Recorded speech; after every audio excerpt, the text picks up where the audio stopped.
Hello everybody, welcome to another home workout recorded live from Rex's gym. It is raining, it is a tin roof, so we'll see how well I can be heard. I just tested it and I could hear myself. I'm pretty deaf, so if I can hear myself, you should be able to hear me too. If not, it's pretty self-explanatory what we're going to do. I'll show you, but first, our walks. Get those knees up, get the body moving again. Saturday session, you gotta love it. Today we're focusing on strength again. Pretty much 3 strength sessions and 3 more we call metabolic sessions or sweat sessions every week.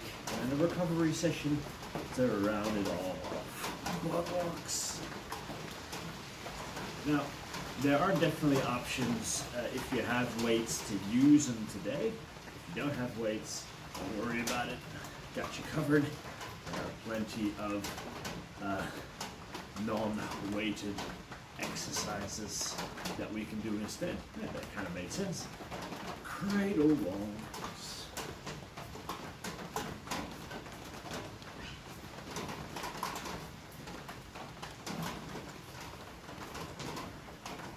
Now, take this time to once again check in with your body. How is everything feeling? Where are you sore? Where are you feeling tight? Or maybe you're feeling just absolutely amazing.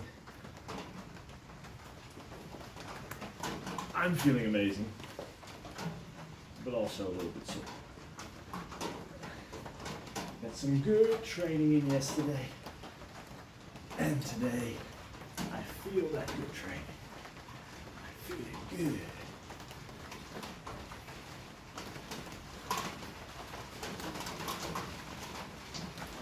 Some lunges. You can always do these reverse, so stepping back.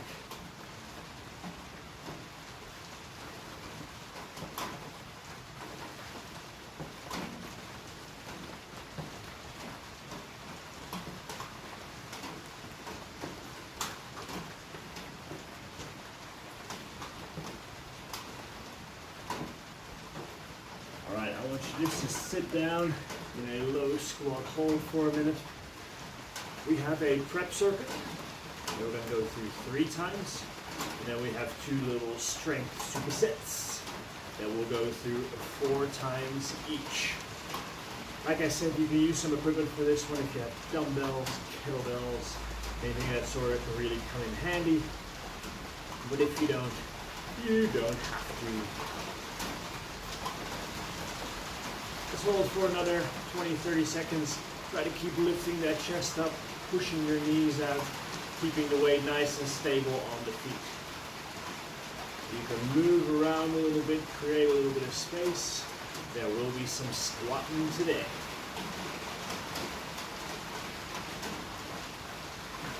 All right. Our first circuit is a prep circuit, so we're just going to try to activate the abs, hips, and create all the room we need to do the exercises we're going to do today well. 3 exercises. We have a tabletop bridge.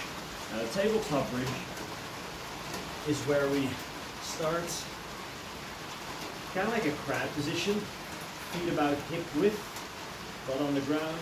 I like to have my hands turned out this down direction, but play around with it and see what feels best for you. From there, we're going to drive the hips up and touch. I'm going to go for 10 reps. Keep that hip-rib connection, so keep the abs on. We still want to make sure we're not hyperextending the lower back.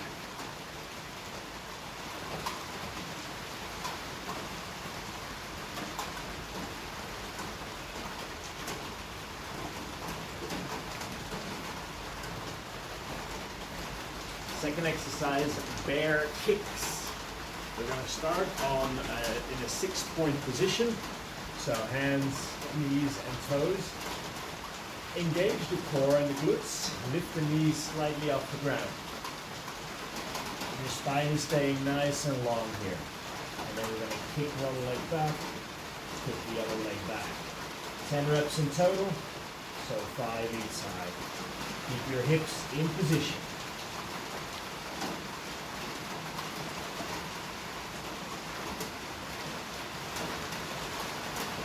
Knees down, hip circles, 5 on one side, 5 on the other side.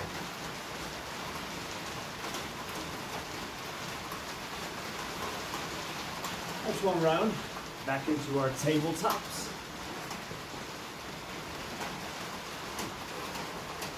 Now pay attention to what that hip rib connection is doing. We don't want those ribs to come up. We want your hips to come up and ribs to stay down.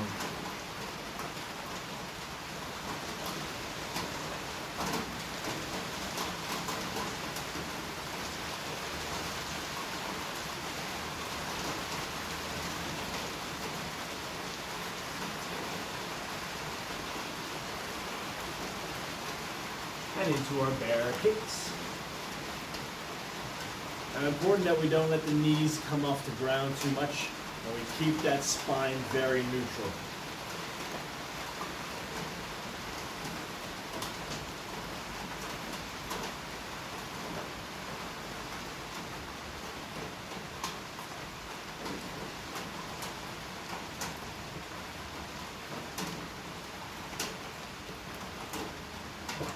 Knees down, hip circles.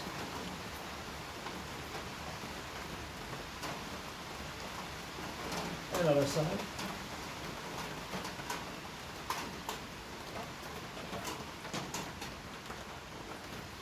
And we have one more round. Now, in that tabletop bridge, the main thing we're trying to activate is still your glutes. Your butt should be working to lift the hips. But having the arms in this position gives you a little bit of a restriction through the shoulders, so you can feel a bit of a stretch on the shoulders as well, which is fine.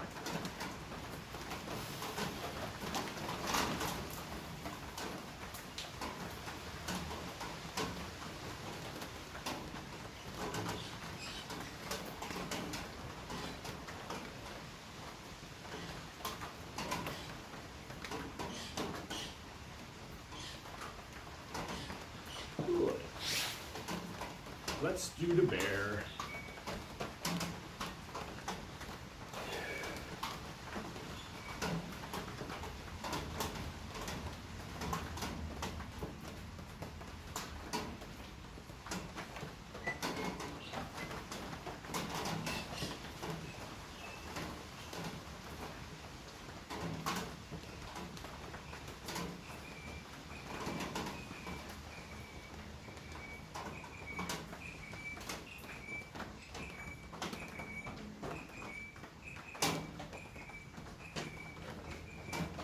Alrighty. So that should have warmed the body up a little bit and just activate where we need to activate today. We're moving into our first superset, which is going to be squats and push-ups. Very basic, but bang for your buck combination here.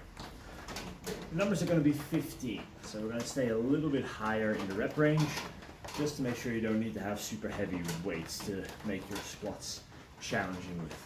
A quick run through on the squat.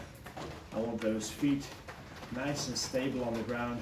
We're not rolling in, forward, or backwards. All the way down. Ideally, you get your hips below the knees, but much more important is that we don't start collapsing. Yeah, so make sure chest stays up, knees stay out. 15 reps, followed by push-ups for 15 reps. Now, I've mentioned this before. Option 1, regular push-ups. Just do the normal variety. If that's a little bit too challenging for 15, hands elevated. So put your hands on a kitchen counter, a chair, anything like that. If you don't have that available, then you can do the push-ups on your knees. It is our last resort.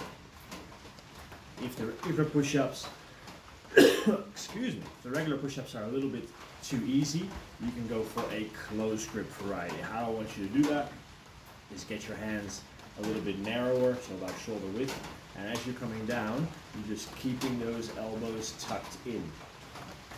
Pay close attention when you do this, that in the bottom position, so when you're lowest, we don't want the shoulder to tilt forward. We want the shoulder blades to come together, yeah? It's pretty hard to let the shoulders tilt forward in a regular grip push-up, but in a close grip, it's pretty possible. So we got 15 squats with a weight of your choice. If you do have a weight, if you don't have a weight, just do these body weight, and then 15 push-ups in a challenging variety for you. We're going to do that for 4 rounds. After every set of push-ups, I want you to take a little rest. Until you feel ready, you can do another set of push-ups without having to stop in the middle. Like, there is no stopping in the set. On the later sets, if you get to 12 push-ups and then you need a break, it means your set of push-ups is done. We don't take a break and then get back into it. Once you put your knees down and once you stop pushing up, that's that set done, moving on to the next set. And I'm fine with you not getting to 15 if it means we have a challenging intensity. The rain is picking up. I'm starting to talk louder, but I hope this all makes sense.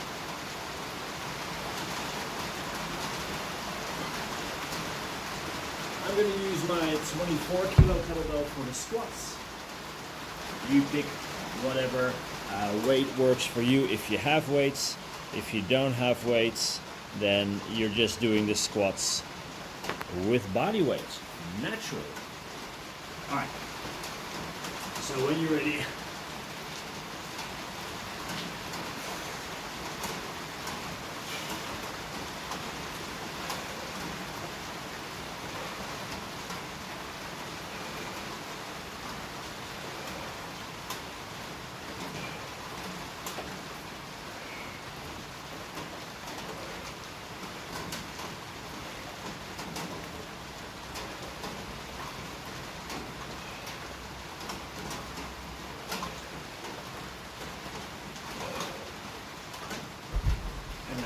push-ups, 15.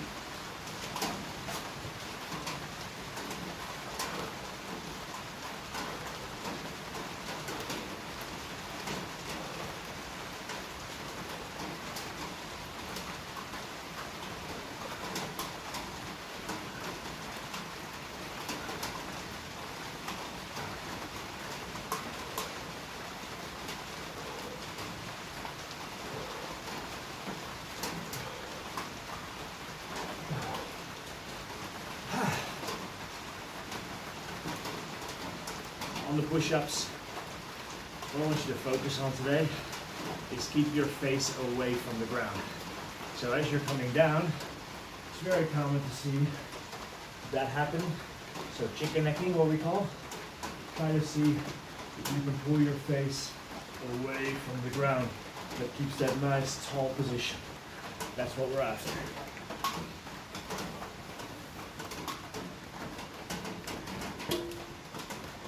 Now, up to a minute rest is absolutely fine. We don't want to go too much longer than a minute, just because we want to keep the body moving. We want to keep that heart rate up a little bit. I think I'm good to go for round 2, starting in the squats.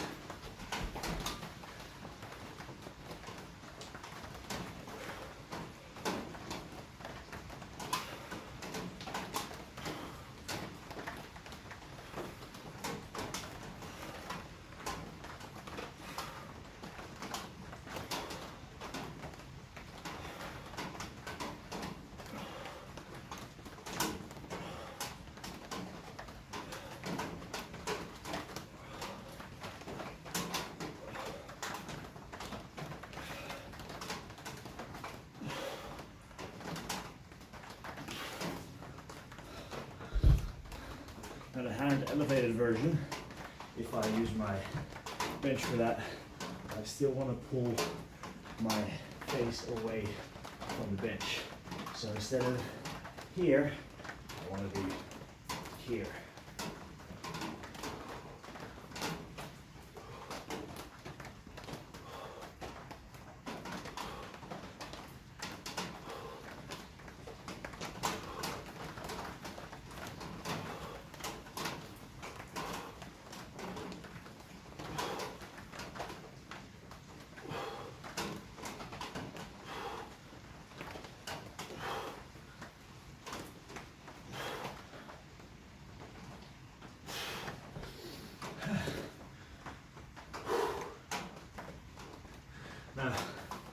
if you've picked a challenging enough weight, this is still gonna get you out of breath.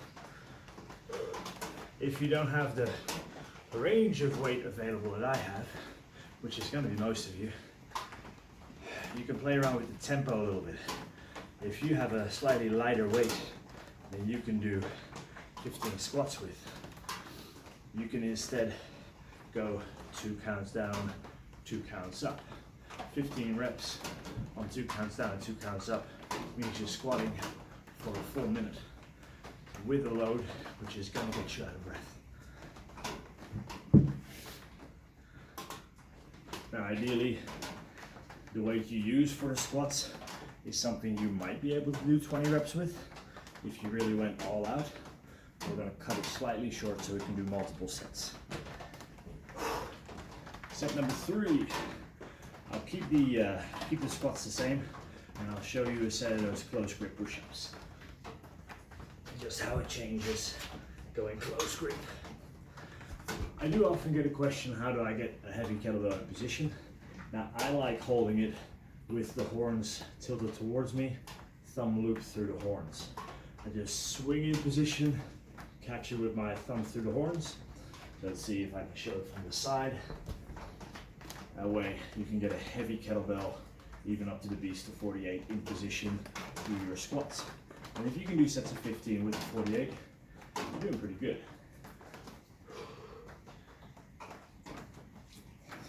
So catch it here, and then I'm in a relatively comfortable position to do my squats in.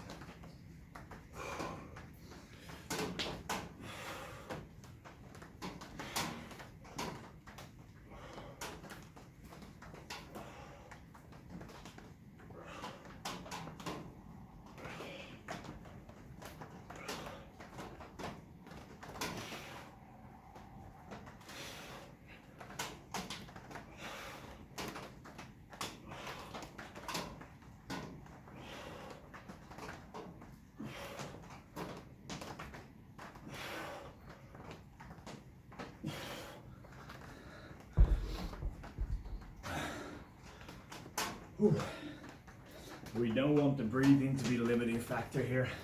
We want your muscle strength to be the limiting factor. So if you need a little longer rest, that's fine. So close grip position, hands are going to be about shoulder width, elbows are staying in.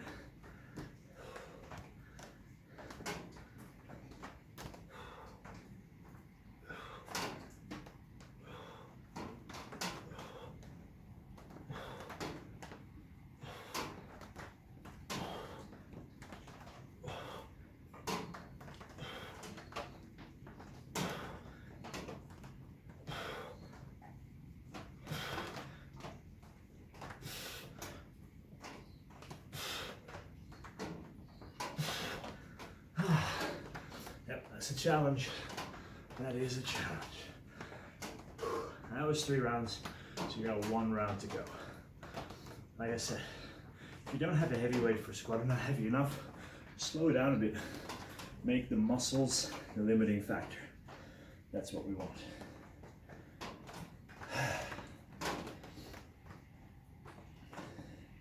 So, I feel like I'm beating this to death, but if you do not feel like you need a rest, you're not lifting heavy enough. Yeah, so find an option, either slowing it down, getting a heavier weight that makes you feel like you want that rest. Like this combo for me, like I'm sweating, and last set of push-ups was really challenging. Just now getting to the position like, okay, I might be able to do another set of 15 unbroken on each. So last round, after this we take a little bit of a longer rest. Here we go.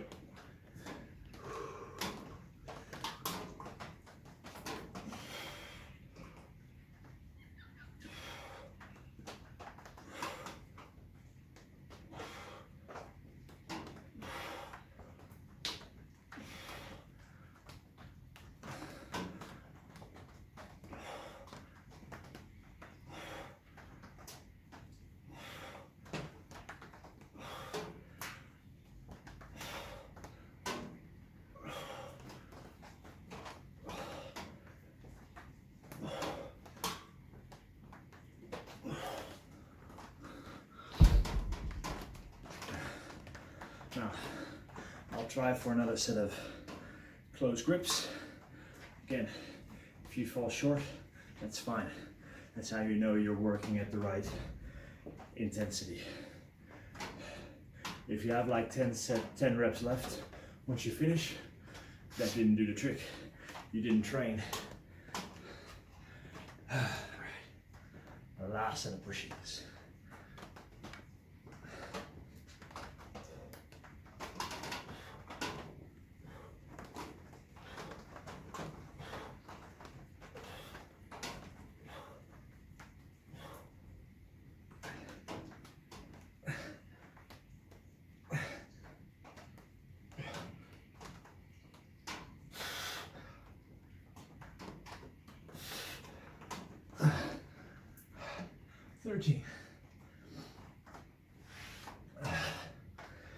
I felt that I was throwing those elbows out, which means I can't do the exercise well anymore. And why do it if you can't do it well? There's a difference between training, trying to get better, and competing.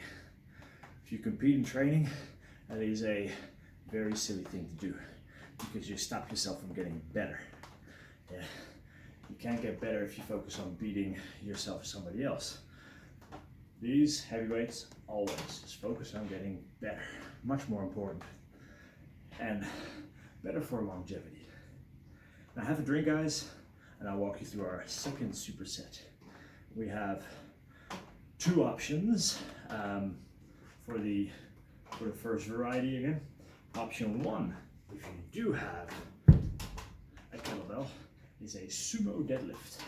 Now we've done deadlifts before, of course, which is the hips are a lot higher than the squats. The hips are just below the shoulders and then drive out to that standing plank position. Touch and drive.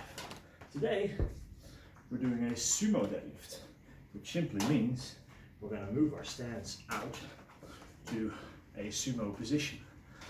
Hips are still lower than the shoulders, and from there, lock out. We're going to do 15 reps. If you do not have a weight, your option is a single leg deadlift without any weight, which means just a single leg toe touch. Now this position should look pretty similar to the position I have in the bottom of a regular deadlift. So we don't want to be here. Yeah. For those single legs, because they're challenging, we're doing 10 each side. If you're doing the sumo deadlifts, it's 15. Second exercise is what we call a 3-point row. Now, I'll use, let's grab a 16 for this one. And again, a chair, in my case a weight bench, comes in handy. We're going to set our feet up about hip width, going to hinge and give us that one extra point of support. So 1, 2, 3-point row. From here, shoulder blade hangs. Start the movement from the shoulder blade and pull through. I don't care how high that elbow goes.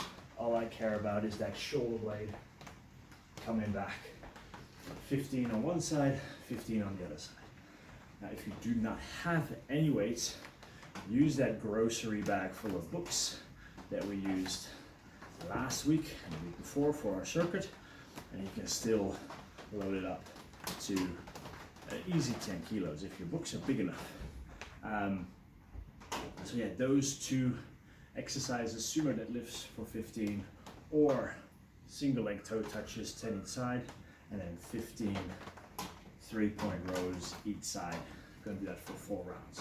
Same rules still apply. You want it to be challenging by the end of the set, and especially in the later sets, if you cannot quite get to 15, that's perfect. That's where we want to be. All right, so without further ado, because I'll just keep waffling on. Stomach strong, nice and tall, knees out, feet flat, hips down, push.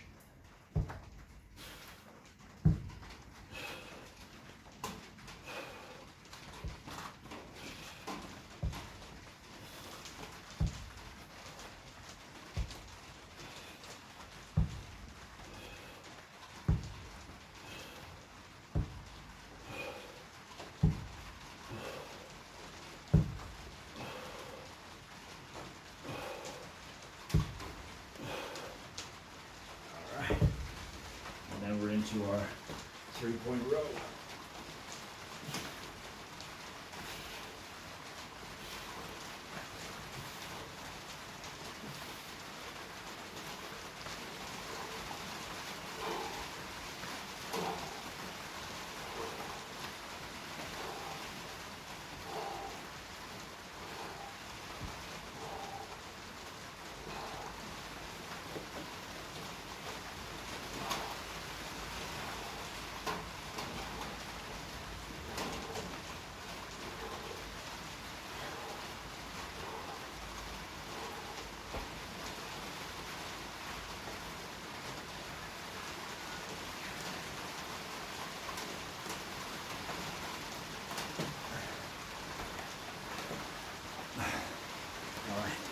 That's one round. On the second round, I'll show you that option of having the single leg toe touch, so single leg deadlift. I don't like calling it a deadlift because it's not a deadlift. You're not lifting a dead weight off the ground. So, toe touch it is. Now, those weights were quite good for me. I can go heavier on the Sumo Deadlifts. But after a lot of deadlifting yesterday, this is actually quite nice to be a little bit lighter. Alright, round 2. The rain's picking up, hope you can still hear me, but otherwise just follow along.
You may have noticed on the first couple of reps on that single leg deadlift, I put my free foot down gently.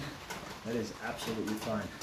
If you really find you struggle with the balance, you have an option that's called a staggered toe touch, which just means instead of having this foot up, we're going to have this foot very lightly on the ground. 95% of your weight, 5% of your weight. And then touch and drive, okay? So that's just a way to make it slightly easier if you really struggle with balance, or if you feel that knee just going all over the place. That stands like doing these ones as you're going down. Yeah, it's getting me there, guys. It's getting me there. Again, on the one-arm row, really focus and allow that shoulder blade to move first. Don't start curling the weight up. Pull the weight towards the ribs more than the armpit. Ribs, armpit, we want ribs. Round 3, I'm back into the sumo lifestyle.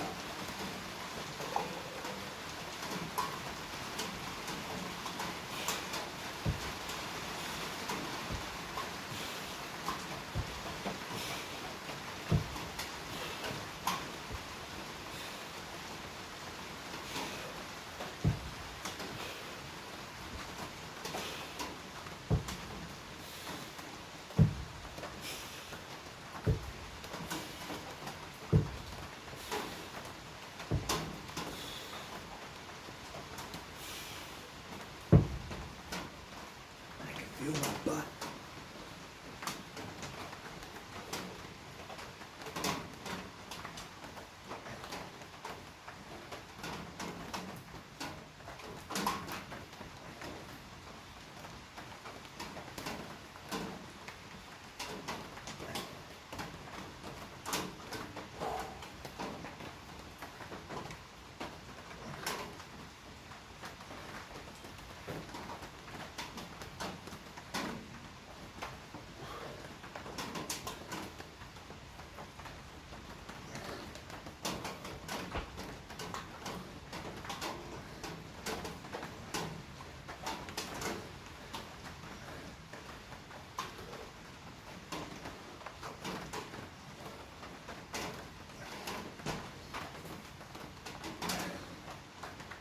Now, the number one challenge that I have to program for you guys without any equipment is the upper back.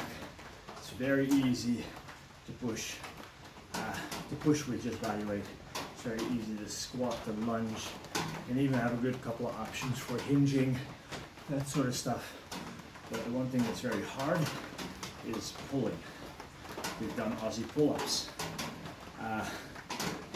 But you're not always going to have a bar available. Sometimes if you're just training at home, you might not have it.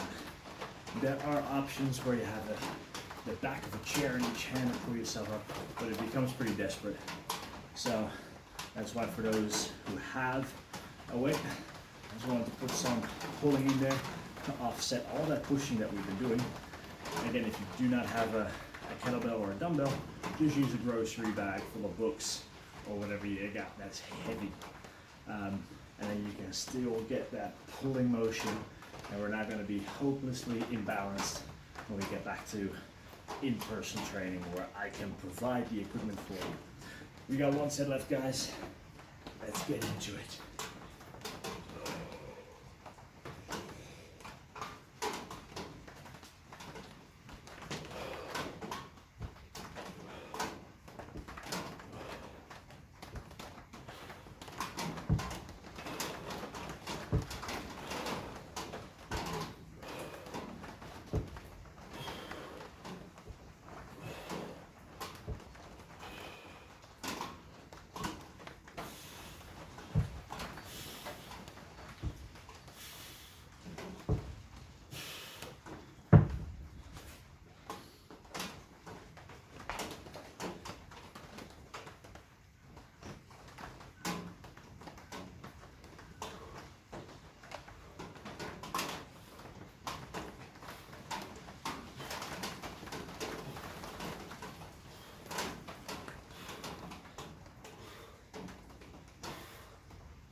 So that's 4 sets done on each superset.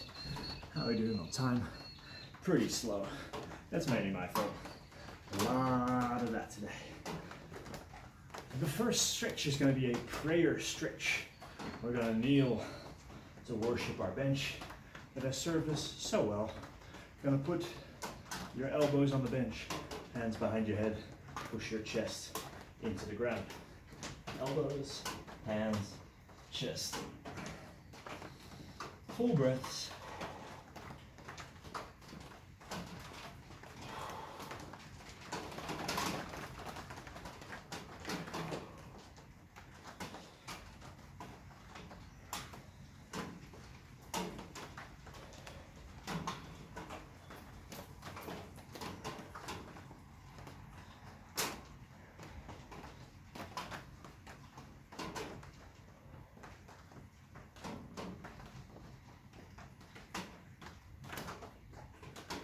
Nice.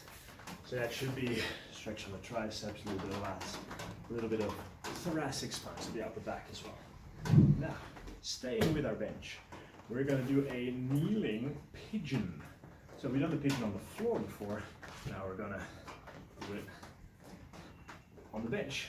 So we're going to try to get that shin flat on the bench, but keep the bench away from the hip.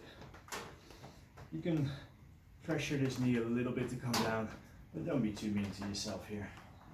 We're just trying to give that hip a little bit of extra range. Just to stretch those structures out a little bit after putting them to the test.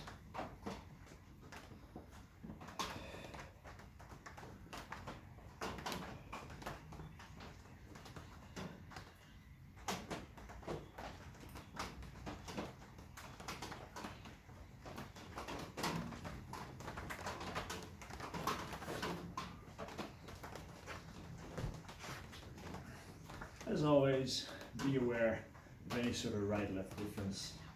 And you feel that one side is stiffer than the other, maybe you feel it pulling in a different area. So for me, on this one, I can feel there's a spot right here where it's just pulling through. So what I'm going to do after this is get my little ball, in this case my shot put, because I didn't bring a little lacrosse ball, and just lie on that spot and try to ease it off. And I'm going to come back in this position and test if it's better. It's already releasing a little bit, so, but keep that in mind that if something is tight, it's a good idea to do something about it if you can. Like if you have no idea what to do, that's fine. Like you can always ask me, of course, but if you go like, oh man, I feel just so tight right through there, a good option just to grab a ball, lie on it for a minute, try to relax it using those techniques that we're practicing on the Sundays, and then come back to this stretch and see if it's improved. Now last one, guys, and you're gonna love this one. I want you to lie down on the ground, legs nice and flat, and all we're gonna do is take 6 deep breaths into the core. Now I've done this with most of you. Put your hands on the stomach and breathe into your hands.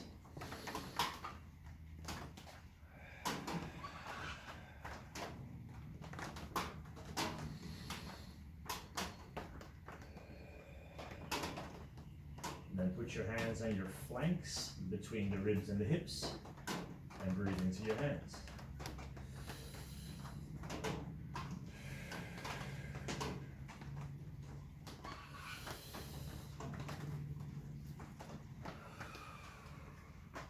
And then slide your hands just gently into the lower back without arching off the ground and breathe into your hands.